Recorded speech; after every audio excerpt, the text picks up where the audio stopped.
هو hundi keessan alhamdulillah jedha rabbii dandeettii ittiin baannu nuu kenne faranjoonni warri didan sun araboonni warri didan sun dandeettiin hin kennamneefi qabeenyatti kennee malee nummoo miskiina godhee nu uume warra torbee tokko guyyaa kudhan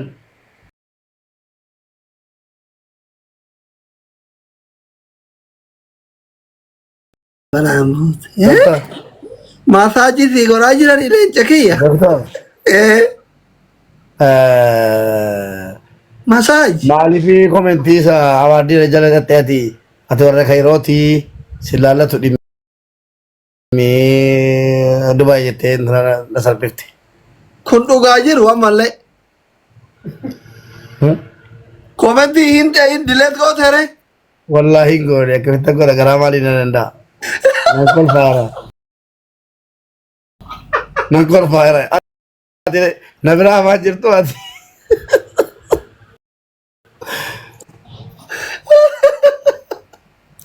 yoo dhagirrisaan keenaa rabsuun oolu dhaqeen laallee riifilee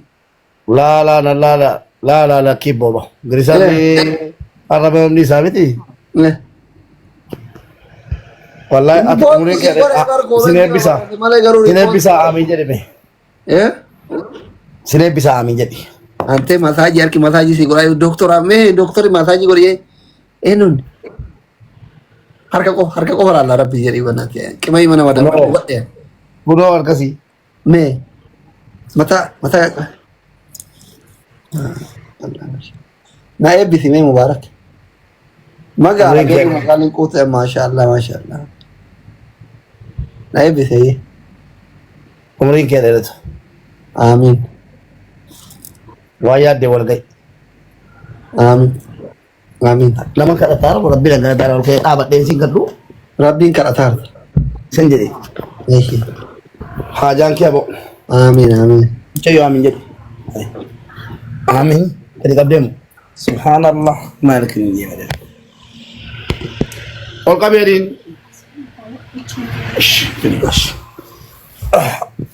ay kofiyaa ka tuttuqaa rabbii nu kadhataa jiranii warra asirra jirtan ka tuttuqaa kofiyaa guutame haajaa qabna haajaan ba'u kofiyaan guutuudha anillee taa'ee aamin jedhaa dafe takka du'aa isii gadheen beekumti haga du'aayi mallattoo du'aayi ta'e qeebalamu yoo makiinaa diimtuu naa kennan beeyla dhuma du'aayi ta'e irratti allaqe yoo makiinaa diimtuu akka itti du'aa isii kadhu gaditee makiinaa diimtuu dengata walitti dhufne rafa dengata walitti dhufne aamin jedhati aamin jedha atamma du'aa laa ta'an aamin jechuudha wallaa akkatti jana janaarra turte ani immoo nama waliin bira ture wallaahi yoo bicha tilaa obboleessa jira fira jira nama danuu taa'eera harka kee fidi jedhetanii harka ofirra keessise sagalee qalbii kee gubuudha maaliif kuulleen janajjanee wal mesenjeraa wal fixannee jennee janajjanaa taargeetan ati janajjanaarra turte amma ijoolleen aamin jaarsi yaa rabbi alhamdulillahi salaatu salaamu ala rasuulillahi sallallahu alaihi wasallam jalqaba salawaata rasuula irratti buusuun dirqama muslima taate haajaan kee abo amiin azaan sirraa haa ka'u amiin mallattoon du'aayii keenya hadhaa makiinaan diimtuu kennamu namni makiinaa diimtuu kana immoo fottosse tunu du'aayii kana taa'u haajaan isaa fottoqee isaa ba'uudha bismillahi irrahmaan irrahiim namni makiinaa diimtuu amma nu gadhiifte ammatti rabbi haajaa keessiif haa baasu rabbiif jecha guyyaa tokko doktorris ta'e anis ta'e yookiin ajjalaa namni rabbiif jecha waa tokko guyyaa tokko rabbii isaati jecha garaadhaan waa godhe aamin jennaan hin qeebalama wallaahi ni guutamti makiinatti natti mul'ataarti warabbal ka'abaan natti beekamte waaqa fottoteetti aboo gurbaa aboon talaa warri makiinaa diimtuu gadhiiftan namni si duran bu'in rabbi haajaa kee haa baasu amiin balballi rakkoo sirraa haa cufamtu amiin balballi khayriif balballi riskii siif haa banamtu amiin yaa obboleessoo ajjala deemtee amiin jedhaartu dubbii rabbi namaan galu yookiin kan kootuun fudhatamu yookiin kan doktoraatiin fudhatamu kan keetu fudhatamu mala akkuma ajjala deemtee amiin jette haajaan kee walaa kiratti siif ba'u islaama kiristaanan jennee bakka jirtanutti isiniif darbu amiin riskii biyyaa nu baaftee maallaqa maallaqni nu dura fiddi nu maallaqa duukatuuf nu inni kaan baharatti nu biraarcee inni kaan barhaatti nu biraarcee inni kaan bakka seene kottaa tokkoon keessanii haajaan keessa na ba'u. Amiin amiin. Yaa Rabbi utuu yaadamin jarumti na bira jiran na taajjabu. Intinaa du'aa hin qabu karoora du'aa hin qabu. Galee Tasa wal karoora du'aa hin qabu garuu du'aa ma kanan kadhin argean. Kanaafuu namni makiinaa diimtuutti gadhiise haajaan sahaba jedhaa jirra. Sini galee Rabbi haajaa keessa na baasu. gadhiisan. Haajaa na ba'u. Amiin jettu ati. Austraaliyaa. Amiin amiin amiin amiin amiin amiin. Amma gadi makiinaan dhufe. Dhufeera makiinaan.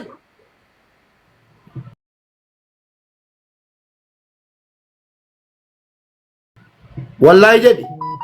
Wallahi. Maal ta'e? Hirrifatte? Qoy.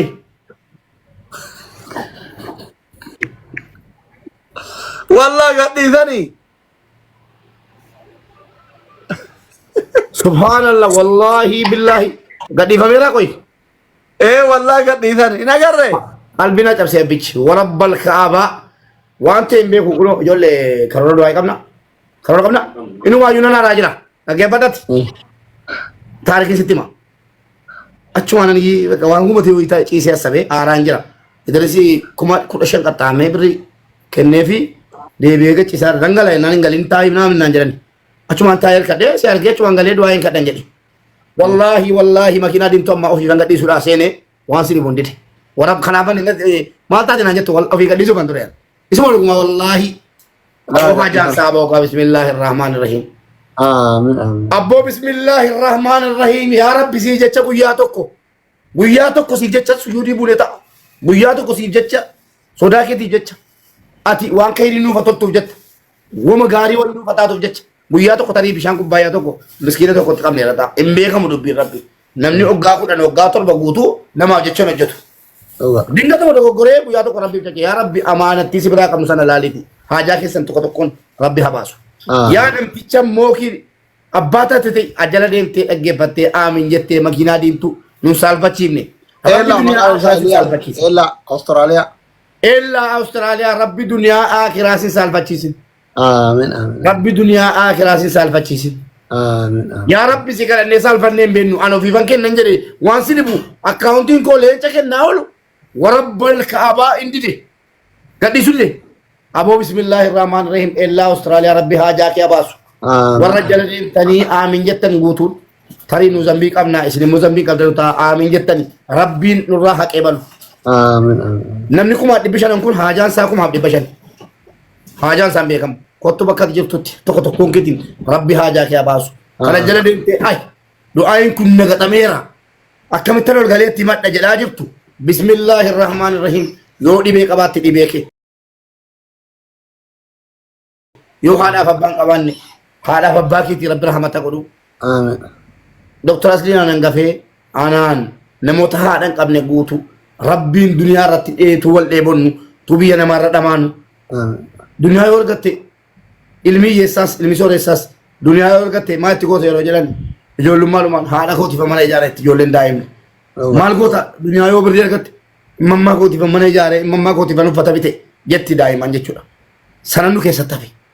Aboo bismillahirrahmanirrahim warra keenya biyya bakka keessatti haadha keessa irraa fagaattanii haadha keessan dhabdan abbaa keessan dhabdan rabbi jannata keessatti wal isin agarsiisu. Nama zayyee jannata keessatti maatii tokko ammas ta'ee dhaqee wal argu yaa rabbi nu taasisi.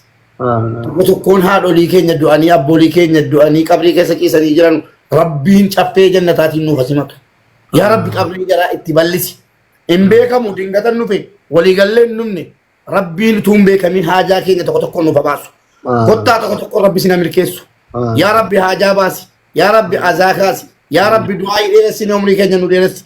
Tokkoon keessanii qabeenya argachuu ni jettu. Qabeenya qofamaa kadhatta rabbi qabaa'oo. Inni alaamuddin maali? Namicha sooressaa addunyaa kana Ameerikaa jiru inni kenne rabbuma. Ilmi namaa tu ifaajuuti. Ummata keenya caala namni ifaajee hin jiru. Obboleessa seenaa tokko sitti hima. Faranjii tokkoon yookiin ilmoo arabaa tokkoon utuuti karaa bara hayyaman keessa ilmoo durbaa fakkeenyaaf dubartiin keenyas dubartiin arabaas dubartiin faranjiis tokkuma. Rabbiin gaafa uumu dubartii godhee uumu. Osoo dubartii biyya keenya kaatee yaman keessa masaasoo keessa gudeedamaa maal ta'a nama keenyaan dallaalaan gudee nama bishaan sana doonii sana irratti teessee yaman geessee yaman immoo abbaan barbaade taphataa geessee Saudiidhaan ga'u akkas ta'e maallaqa duniyaa kanaa guutuu fudhadhu tole ijoollee lama lakkii boqonnaa jeessa siin jettiin hin dandeessu. Sigalee ijoollee mana jiis hin dandeessu soma kun jetti fiilmiidha malee dubartiin akkasitti hidhattee Saudiin galtu siin jetti. Hundi keessan alhamdulillah jedha rabbii dandeettii ittiin baannu nuu kenne. Faranjoonni warri didan sun araboonni warri didan sun dandeettiin hin kennamneefi qabeenyatti kennee malee. Nummoo miskiina godhee nu uume warra torbee tokko guyyaa 10 nyaata obsu dhugaatii obsu nu gochuu isaatti alhamdulillah jedha rabbi waan danuu nuu kenne. Kanaafuu tokko tokkoon keessanii rabbiin haajaa keessan isiniif baasu azaasin irraa hakaasu waan yaaddan yaa obboleettee jala deemte yaaddoon yaanni laphee kee keessa jiru yaa obboleessa ajjala jirtu kan yaaddoon yaanni laphee kee keessa jiru kan laphee namaa rabbitti argamiti rabbiin tokko tokkoon haajaa keessan si yaadaa jirtan onnee keessan keessaa baasee rabbiin haajaa keessan isiniif baasu kan kadhatame rabbi allahumma aatinaa fid dunyaa hasana wa fil aakhirati hasanatan wa qina azaaban naar birahmatika ya arhamar rahimin walhamdulillahi rabbil alamin allahumma salli bakka ajaan boon makiinaa itti makiinaan dhufee karan deemanii qolseene ajaan bee jechuudha waan sini dhaggeeffadhu gaa lakkoofsa kayroo fi imeelii birrii na gaafate wayii jira guutuu dideennaan kutan agarsiisa booddee mesin jira yeroon birriitti guutuu immoo lakkoofsa intina paayipaalii kayrootiin kafaliinaan jedhe private siga one of the mali notification siga fate kodi diimate amma idrisi leencatti xiqqoo sadii kennan ke makiinaa deemtu anatu jedhe mitiin siin jedhe milikita warri waraabe jiraate nage makiinaa deemtu kennamuun haajaan bahuudhaan jedhe mitii jedhen achuma naqee haajaanis nuuf bahu anis niyyaa makiinaa deemtu sii kennuun qabu nan gadhiise yeroo seenu koodii fidiinaan jedhe na fudhatee yudee malee saachuu alatti eessa badeessa keessa jira wallahi abbaa jaankee wala jedhan akkasii ati garuu muudii ayyarii atti qabin ma warra Dubaay malee ati warra Kairooti yaa jetti commenti kan qoosa barreessuun beekama dhiisi ana siin jedhe dhaqanii 45 jedhanii wala nasri kiyaarata keessa labar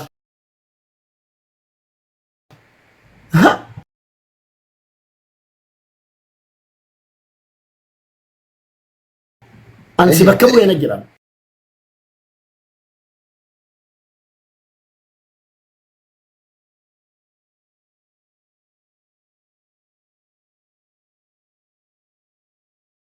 Dada, qixxeetti waan argadhe immoo as taa'een mana kee gara taa'ee miskiinaa irra. Anaaf si kana beeksisaa hojjetu dhiisi gandummaa wayya. Moonuu? Eegaa mana si jaa wallaahi moona doktor. Yalla. Moona taa'e. Si gaafate Facebookii biricha dhabdu si gaafate Facebookii sana maal ta'a turreenu. Hai.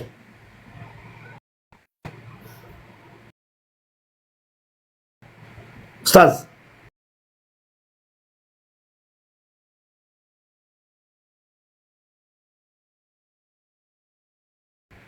Ana siin jedhe kabanya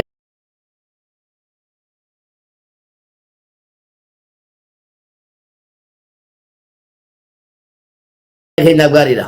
Dubaay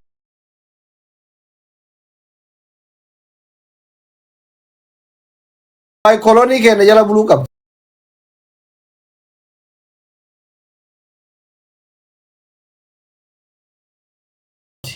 Wallahi Dubaay kana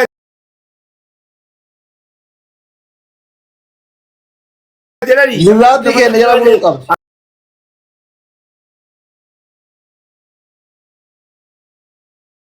Komentii asli ilaaliidhaan jedhe. Namoonni jalaka. Wala nama maqaan itti waamaaru. Achi waan nana qiraalu. Ati warra Kairooti. Waa isin laallatu. Wayne ati sila ilma keenya kanan Kairootti erge achi taa'eeru jira minaan gara saatiin maleette gara kootti dhiibuu qabda turte. Ati garuu na harkifte keessa. Subhanallah. Gillaatii keenya jala buluu qabdi Dubaay. Kanaaf asii jedhe kaan. Koloneeffachuu qabna. Kanaaf asii jedha doktor. Kanaafuu maal godhe beektaa akka ijoolleen borga dhiifama duwit nan godha. Ati reeposti godhi deemaa tan yeroo geemii taphannu hundi keessatti A45 jettee paaworii keenya ilaalaa dhaabati. Ani illee viidiyoo leesii hojjedha. Gillee handa gadhaatillee akka carraa rabbisi nama si fidee nama waan ta'e qixaati keessa galchee har'aayyuu ijoolleen kee baay'een foroo naa qorayanayyuu. Okay. Waata kana kun qabu. Waadaadha. Waadaadha. Ijoollee warra jala jirtan. Please biskiitichi keessa. Hundi keessa maa deema argata. Keessattuu baqattoonni kaayiroo hundi keessa. UN illee bilaash isin keessa makiinaa isaa diimtuu sanii qulfiin na bira jira. Deemaa filadha. Waay. Doktorri barii bari kaa fuudhaatu yaadni yeroo amtinaa sana. Makiinaa mubee naa biratti dhiisee deeme UN bilaash isin keessa warri kaayiroo dhayxanii mubee filattanii iskiriishuut gootanii onaa ergita. Kunoo qulfii eessa jirti? Bakka akkasii hundi keessa jechuudha. Warra kaayiroo hin jedhin gaanonni keenya bucuudhaati. Beeke warri kaayiroo itti dhimmamuu qabare. Warruma Dubaay jallifne malee faataati maa warra Dubaay himan. La warri Dubaay waan yoo qabu hin dhaqa warri Dubaay lubbuu ofii nuu kenna. Baqataa kaayiroo kana ka sharrii qabu baqattoonni kaayiroo iskiriishuut gootanii onaa fiddan kunooti. Makiin mubaarak qulfii na bira dhiisee deeme kun. Saatii qabaate waa tolchaa waa balleessi dabbo. Hin jedhi akkana saatii kana bishaan naa ta'e anasii jedhi. Akkasi. Ishee ganamarra har'arra iskiriishuut gootanii argita. Har'a galgalaa doktor adda galgalaa gadhiifama footoon keenya. Viidiyoo footoon keenya jala jiru jalatti dhaqanii 45 jechuudha. Boru. Har'a jechuun ifeera miti mam. Boru borsaa kamsaatti gadhiifama. Borsaa kamsaatti yeroo gadhiifame ansheeroof jalatti kan godha. Atis gadhiifameera viidiyoon waarii jala duwit godhee jiru. Deema 45 45 jedhan. An mochuu rakkoo qaba? Hin qabu. Abshirni moona yaarosii. Nama meeqa dorgomaara? Gara nama maa warri sunu namni bakka dhiisi danuu waddeessitu. Danuudha.